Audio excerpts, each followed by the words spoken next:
السلام علیکم ورحمۃ اللہ وبرکاتہ۔ آج میں آپ حضرات کو ذی الحجہ کی فضیلت بتلانے والا ہوں، کیونکہ جمعرات کو ذی الحجہ کا چاند دکھے گا، انشاءاللہ دیکھنے کا اہتمام کریں گے، اور نہیں دکھا تو پھر جمعہ کو انشاءاللہ چاند دکھ ہی جائے گا۔ تو مردوں سے اور عورتوں سے بھی گزارش ہے کہ ویڈیو دیکھیے گا اور آگے ضرور شیئر کیجیے گا۔ آپ لوگ شیئر نہیں کرتے ہیں تو دوسرے کو کیسے فائدہ ہوگا؟ اس لیے دینی چیزوں کو جتنا شیئر کیجیے گا اتنا آپ کو ثواب ملے گا۔ تو ذی الحجہ کی جو ابتدائی 10 دن ہیں، یعنی ایک سے لے کے 10 تاریخ تک، وہ بڑے فضیلت والے دن ہیں۔ آئیے قرآن کریم میں جو ہے اس کی کیا فضیلت ہے اس پر میں روشنی ڈالتا ہوں مختصر میں۔ اعوذ باللہ من الشیطان الرجیم، بسم اللہ الرحمن الرحیم، والفجر ولیال عشر۔ اس میں اللہ تبارک و تعالی قسم فرما رہے ہیں فجر کی اور ولیال عشر، 10 راتوں کی۔ اس میں اکثر مفسرین کرام جیسے کہ عبداللہ بن عباس رضی اللہ تعالیٰ عنہما، اسی طریقے سے حضرت قتادہ، اور اسی طریقے سے حضرت ضحاک وغیرہ، اور بھی بہت سارے مفسرین کرام ہیں، ان سب کی رائے یہی ہے کہ اس میں اللہ تبارک و تعالیٰ جو 10 راتوں کی قسم فرمائے ہیں وہ ذی الحجہ کی ابتدائی 10 راتوں کی قسم فرمائے ہیں، اور واقعتاً یہ ذی الحجہ کے جو ابتدائی 10 دن ہے وہ بہت ہی فضیلت والے دن ہیں۔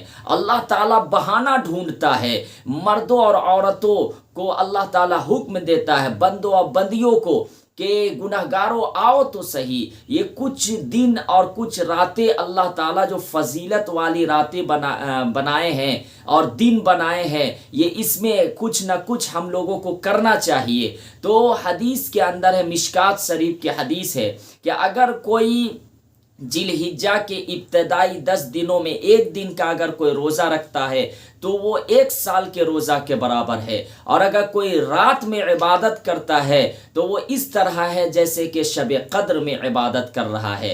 حالانکہ ذہن میں ایک بات یاد رکھیے گا کہ مہینوں میں سب سے افضل مہینہ رمضان کا ہے، اور رمضان کا روزہ کا ٹکر کوئی نہیں لے سکتا۔ اسی طریقے سے راتوں میں سب سے افضل رات شب قدر ہے، لیکن اس کے بعد یہ جو فضیلت والے ذی الحجہ کے دن ہے اس کو بھی فضیلت سمجھے، اس کے بارے بھی بے شمار احادیث ہے۔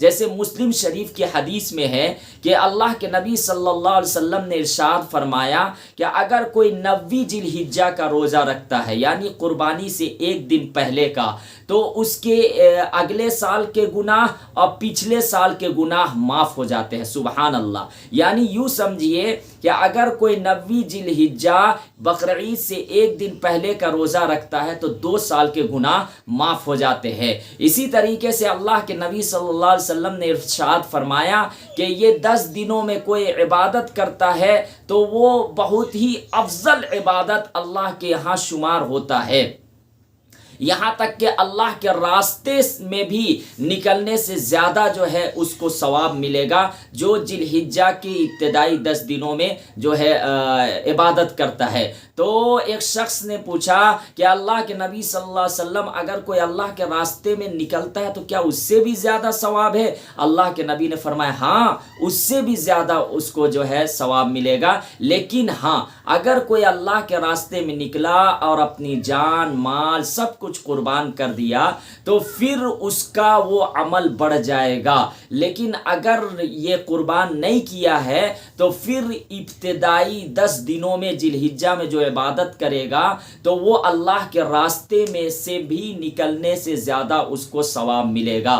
اس لیے آپ حضرات کوشش کریے ذی الحجہ کی ابتدائی 10 دنوں میں عبادت کرنے کا، قرآن کی تلاوت، ذکر و اذکار، اور اسی طریقے سے جو ہے روزہ کم سے کم ایک دن رکھے بقرعید سے ایک روز پہلے کا۔ اسی طریقے سے ذی الحجہ میں ایک اور اہم کام کرنا چاہیے کہ جو قربانی دے رہے ہیں تو وہ جیسے ہی ذی الحجہ کا چاند نظر آئے تو اس دن سے لے کے جب تک اس کا قربانی نہ ہو تب تک اس کو جو ہے ناخن بال وغیرہ نہ کاٹے۔ یہ سنت ہے اور حدیث میں اس کی بڑی فضیلت ہے۔ اس لیے آپ حضرات سے گزارش ہے کہ جو قربانی کر رہے ہیں تو وہ جو ہے جیسے ہی ذی الحجہ کا چاند نظر آئے گا جمعرات کو یا جمعہ کو، تو آپ رک جائیے اور جب قربانی ہو جائے اس کے اپنے بال ناخن کو کاٹے۔ یہ بہت اہم باتیں ہیں، اس کو آگے شیئر کیجئے۔ السلام علیکم ورحمۃ اللہ وبرکاتہ۔